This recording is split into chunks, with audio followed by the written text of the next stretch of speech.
Right now, with COVID-19, entrepreneurs and businesses are looking for ways in which to pivot with purpose and how to deal with the unintended consequences of the pandemic.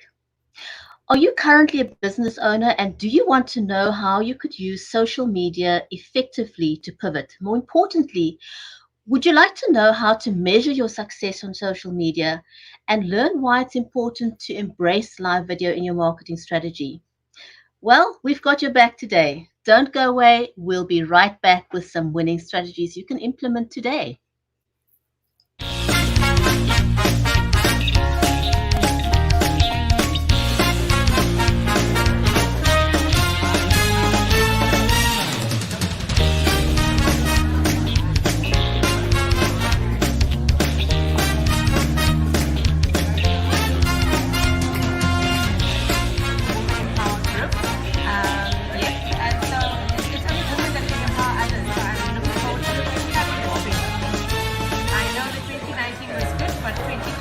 Best is yet to come.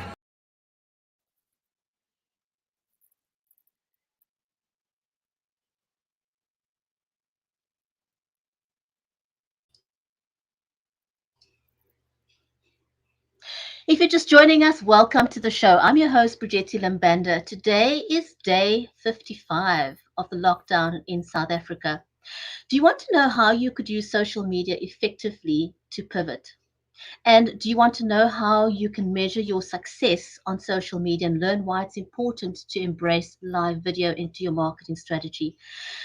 If that's you, then you've come to the right place. We've got you covered on the CuppaChino Club social TV channel. My amazing co-host is Viola Manuel. She's a senior executive with two entrepreneurial ventures called G and V is one of them. Viola, welcome to the show. How are you today? Thank you so much, Bridgetti. I'm very well, thank you. Day, it's all just fuzzing. 55. It's all just fuzzing. It's fuzzing. Yeah, day 55. It's been a good day today. Yeah, Cape Town's starting to feel a little bit of the cold weather coming through. So, that's sort of been one of the things that I've had a chance to observe over the last few days. But yeah, the minister's decisions and indecision in terms of the discussion around schools yesterday has caused quite a flurry on social media. It was very, very interesting. It's been very interesting to see how moms and dads are kicking back on some of the things that have been said. So it's going to be this whole thing around schools is going to still take a lot of time and attention. It's going to require a lot of discussion. Yeah, how was your day? How's your day today? It's a good day. It's a good day, but I'm starting to feel the chills. In fact, I've got a blanket that I grabbed right before the show started to put over my knees because it's freezing.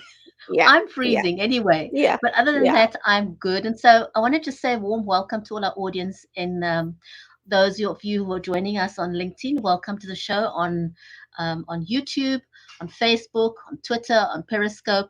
Great to have you all here. And I'm delighted to introduce to you Rob Balasabas. He's the brand evangelist for YouTube, for TubeBuddy. He's an accomplished speaker and a sought-after speaker at that. He shares video marketing and creation strategies to help you, entrepreneurs and business owners, target your marketing better. And when Rob's not working, he's also a husband and a dad. He loves to travel, drink coffee, all the lovely things we like to do. And he also loves to explore interesting places with his family. So shall we invite him to the show, Viola? Definitely. Looking forward to having our conversation with him. Okay, let's get Rob onto the show, shall we?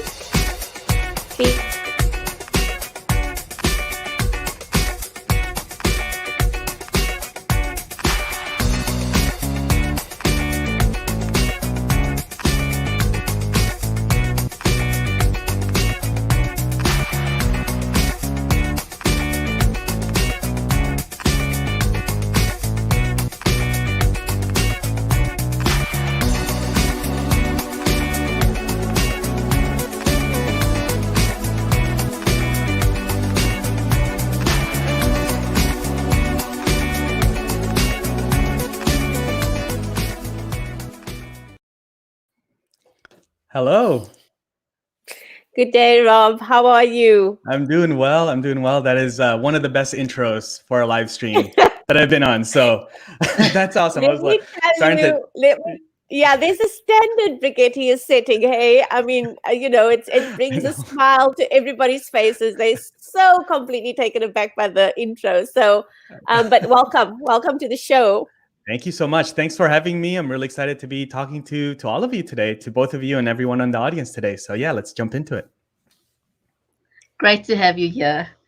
I agree. Let's jump right into it. Rob, what are one of the biggest mistakes you see entrepreneurs make on social media? Yeah, awesome. Yeah, it's a great question. I think right now, with the lockdown and everything, I think it's very relevant that there's a lot of entrepreneurs that are still kind of scared of video. And so I would say that as an entrepreneur that I see out there, small business or people that are, representing brands that are not using videos. I mean, that is such a huge lost opportunity. Everybody is consuming videos. That's really the stats. When it comes to Instagram or LinkedIn, for sure on LinkedIn, if you pay attention, LinkedIn is giving way more weight to live videos, uploaded videos, and giving those more weight and more reach. So yeah, definitely using videos. And if they are using videos, I find that also another mistake or a lost opportunity again for businesses out there is not using videos sort of behind the scenes. So not just in front-facing social media content, but also behind the scenes as far as using it in outreach, using it in messaging to different potential customers and things like that. And we can talk about that today. That's one of the big ways that we're able to connect with a lot of partners here at TubeBuddy is using videos in our messaging, in emails, in DMs, and all those sorts of behind-the-scenes content. Oh, that's excellent. Yeah. Okay, so everybody's trying to be an influencer. Everybody wants to lead the pack and got to have like so many followers, etc., etc. Right. Is that essential if you actually want to have an effective social media strategy? Do you have to be an influencer? Yeah, good question, Viola. I don't think so. Honestly, I get to speak to a lot of YouTube creators and content creators. And yes, some of them have hundreds and thousands of, subscribers and followers and things like that.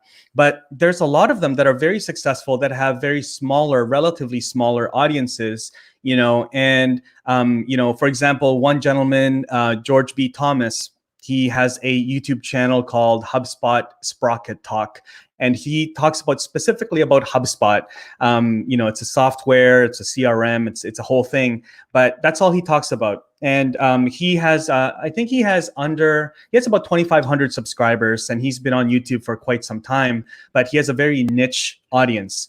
And, behind the scenes, it might look like, in the front, it's like, oh, he's got a smaller channel. He doesn't have hundreds and thousands of subscribers, but he's got a very thriving business, even with a smaller subscriber base like that. He's got, an agency of like 17 people behind the scenes, full on business, multiple revenue streams, coaching, memberships, services.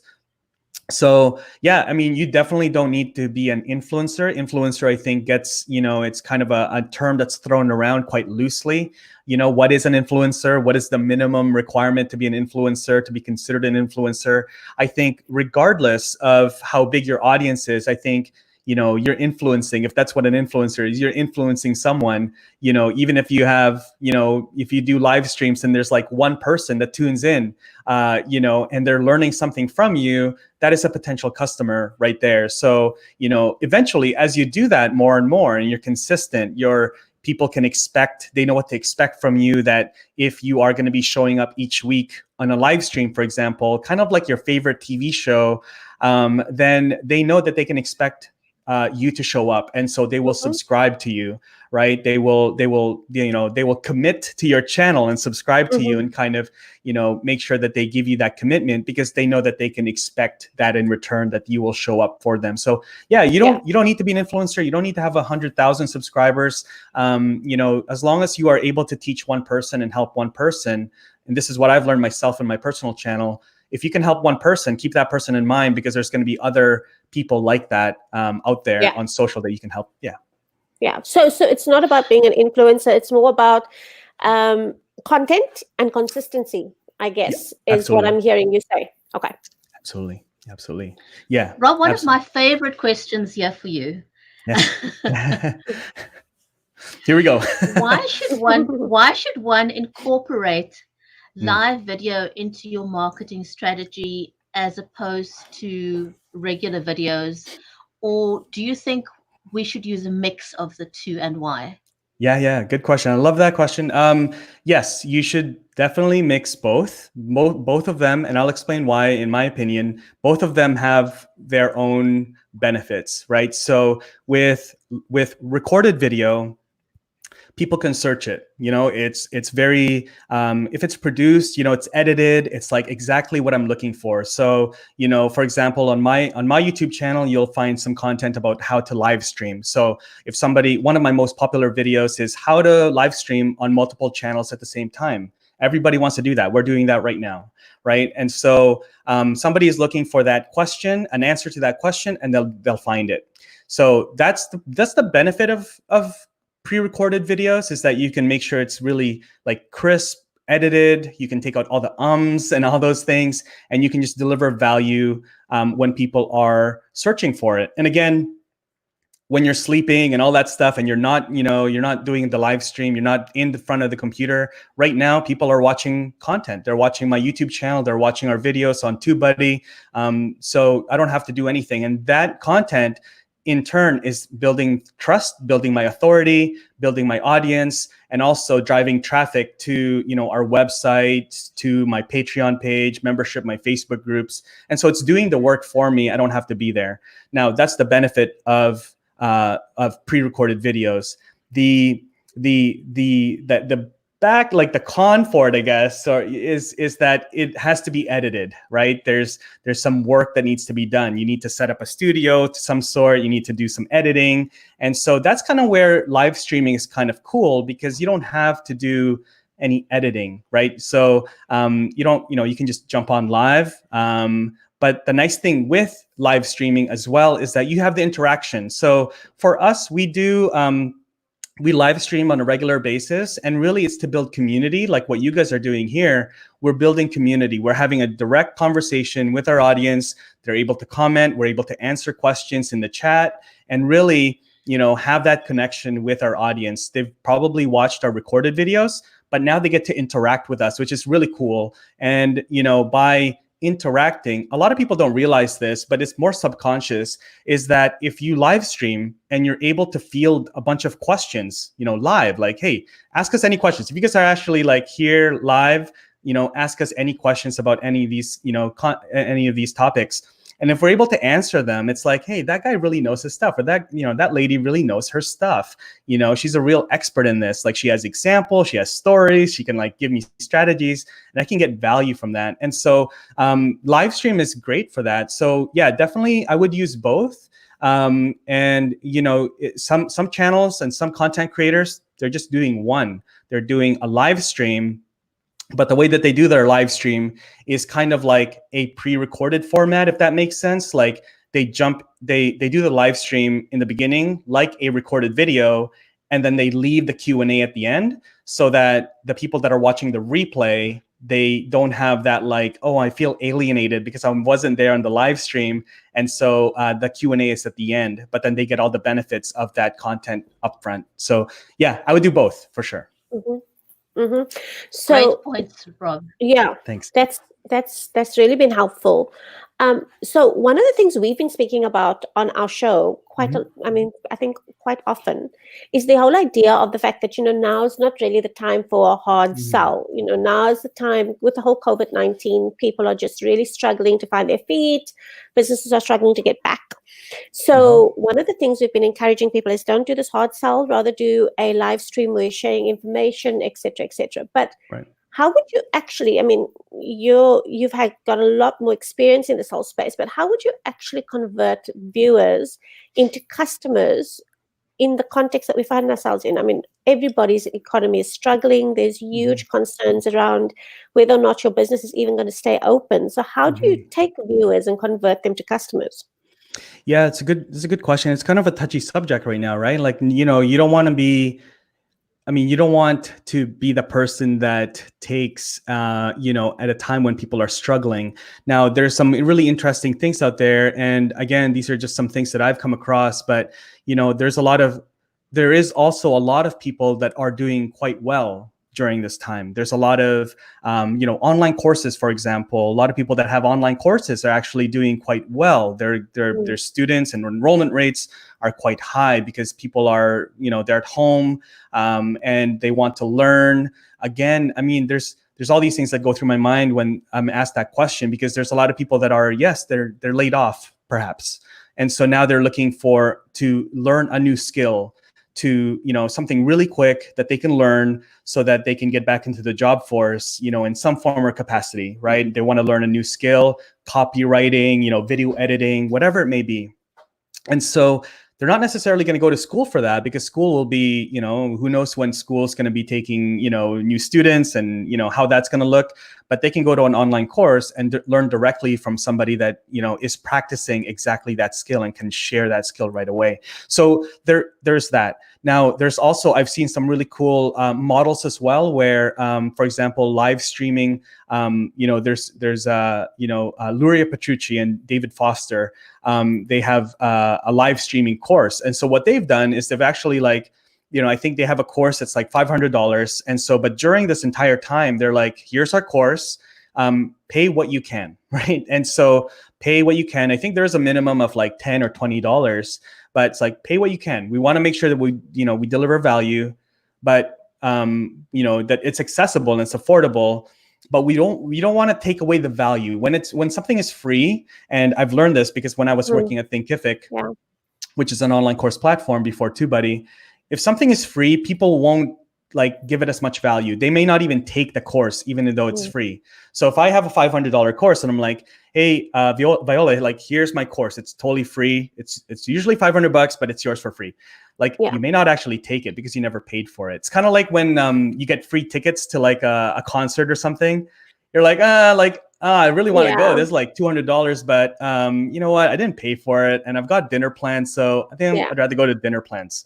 So then you don't put the value to it because you didn't pay for it. And so I think that's really the key there. And also you want to keep, and I mean, this is kind of like spiraling into other things, but I think you want to make sure the economy is still moving along, right? You don't want to give your value, because for you, it took resources for you to create that content, or to take that time to teach that thing, or to sell that product, build that course or membership. Cameras cost money, electricity, internet, your time. And so you don't want to take away from that. So maybe, you might get a discount during this time, but you want to make sure that you're still, charging a fee for whatever that cost, that service, or that thing is that you're selling.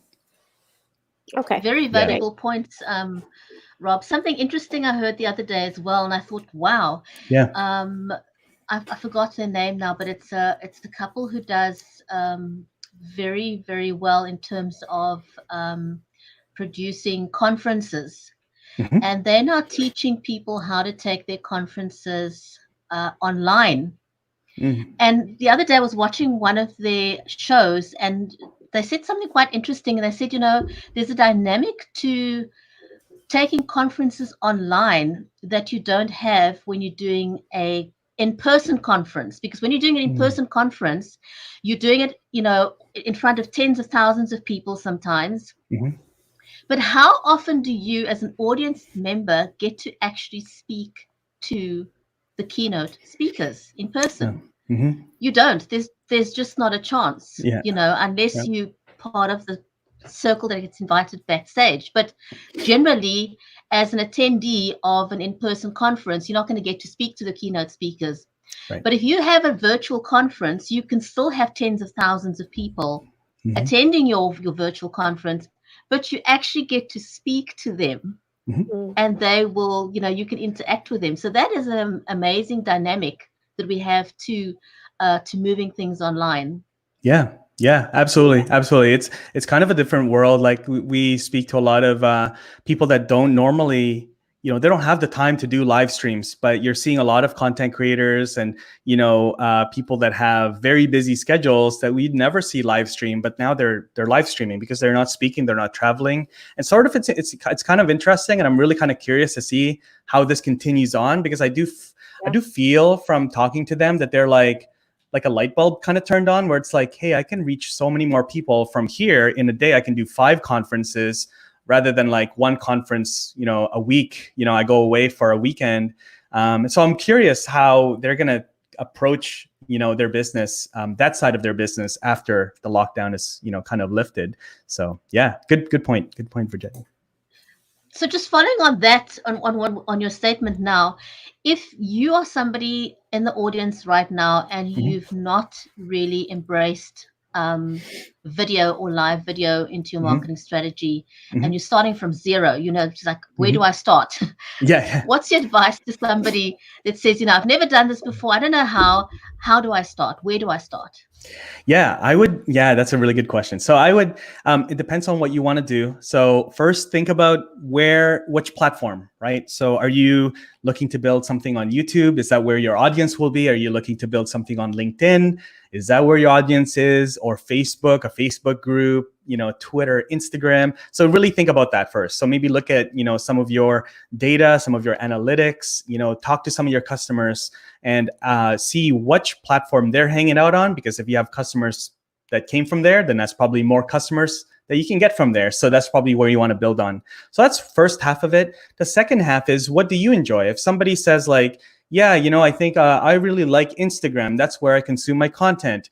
Well, you got to think of like, do you like Instagram? Is that something that you would enjoy creating content on? Because if it's not, then it might be very short-lived. You might put up a couple posts and you're like, this is annoying. This is like not my thing. I much prefer LinkedIn. So really think about that and see where the dynamic in the match is.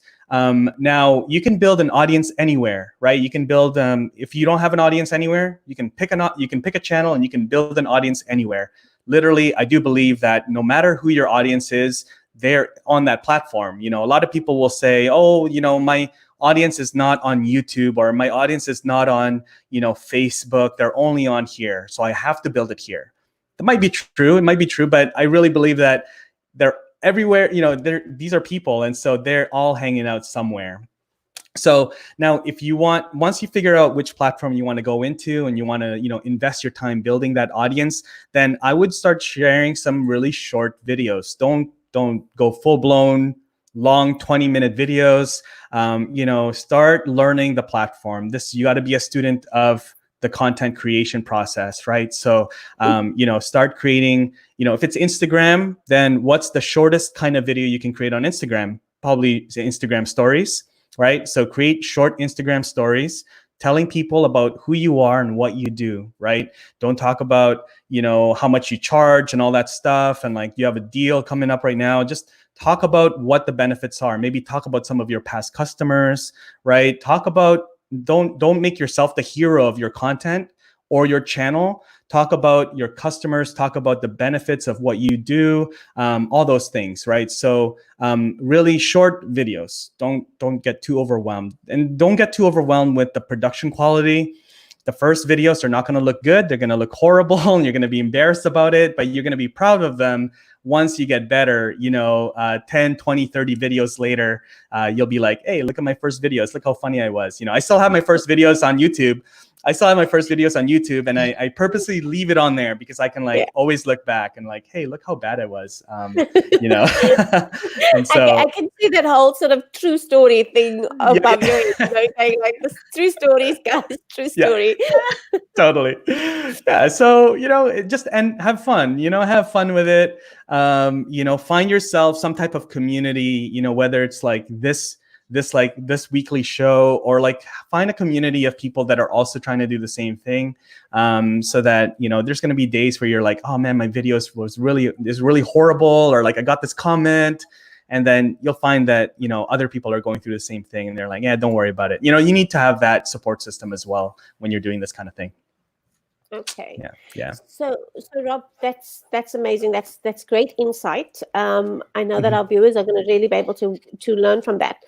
But so you have the situation, where people who've never before, they've never live streamed before, they sort of Yep. started playing around with it. It's not such a bad thing. They know that they now need to invest in a better camera, maybe invest in a few other things, better sound equipment, those kinds of things. Mhm. And so this call for an expense in your business is Mm. also competing with the fact that you now have to sanitize and deep cleanse and get thermometers and get all those good things going. Mhm. So you are going to be making a financial investment to offer a quality product. Mm. How would you know? How do you measure the return on investment on something like this? Yeah, good question. Yeah, so I don't have a direct answer for that because I feel like everybody is different, right? So depending on your business, depending on your goals, depending where you are in your business. Now, if your business is like, hey, I just want to make money right now, like we need money right now, then obviously you need to measure that based on like how many leads you're getting, how many, based on the number of leads you're getting, then, how much is converting and all those things. Then it has to be very like numerical.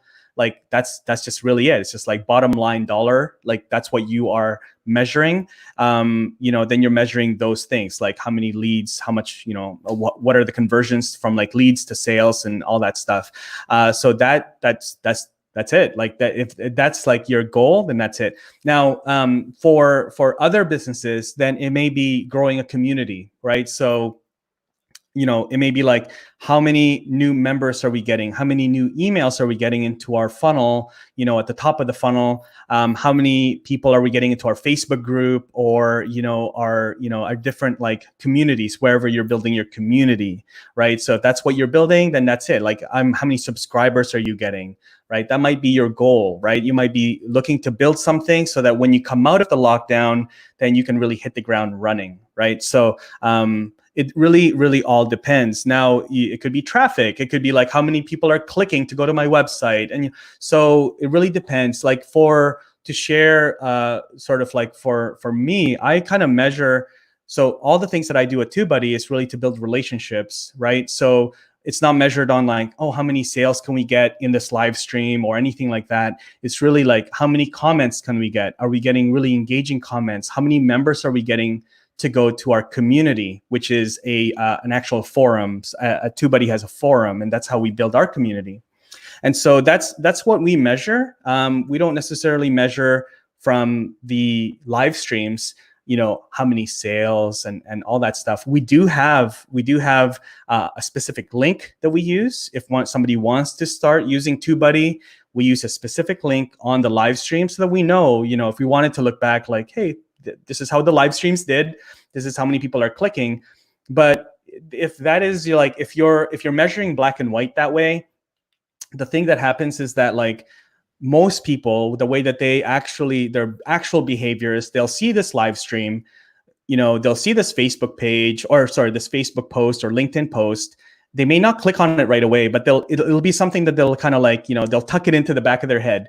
And then when they have downtime, like when they take a break, they're like, oh yeah, I want to go check out TubeBuddy now. And then they'll go to TubeBuddy directly and not click on the link. So it can be deceiving, right? Because then if we are only counting the links that are clicked inside of the live stream, then we may say like, oh, then live streams don't work because nobody clicks on the links. But then people are actually it is actually contributing to building awareness for TubeBuddy because they discovered us in the live stream because I was a guest on your show. And then now they're going to go check out TubeBuddy on their own when they're free. They'll type it in or they'll do a Google search or something, or they'll look us up on YouTube.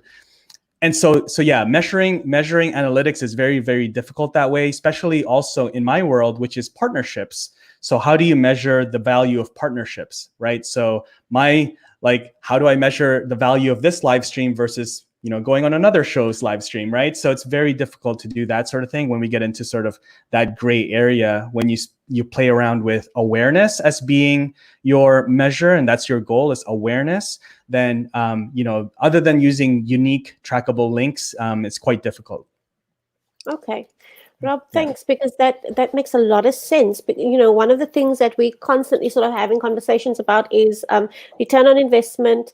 If it's something you've got to go and sell further up the chain, you need to know that it doesn't always mean clicks. It doesn't always No. mean revenue. There's so many other things that you could see as a potential measure of success. Yep. So it's good to know that and understand that, and so that when you do take it to the higher ups in terms of, what I think as an organization we should be live streaming a lot more. Let's find a line item. Let's find some budget. Let's make budget available to actually do this well.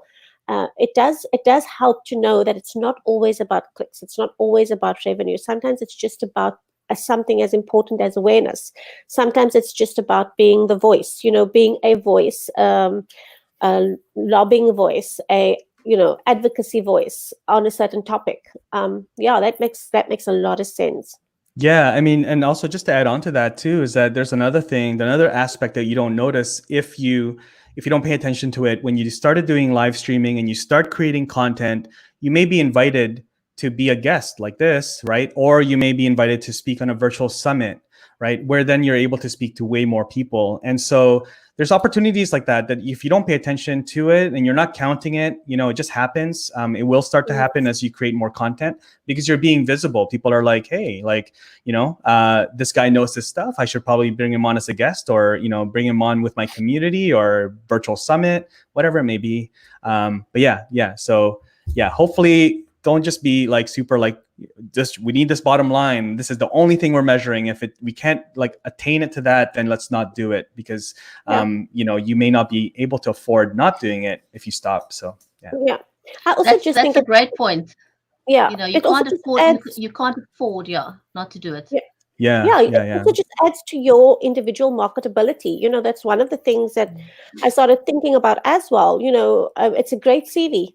What your knowledge of your knowledge of the subject comes through when you're live streaming. Your ability to speak publicly, your ability to handle technology, all of those things are clearly spelled out on a live stream. So just sending through clicks in terms of a CV, I think just a new format in terms of your CV as well. So Rob, thank you so much. It was wonderful chatting. Yeah, of course. Anytime. Rob, thank you so much. You've been a great guest, and thank you for all the amazing insights that you've shared with us. Where can people best connect with you?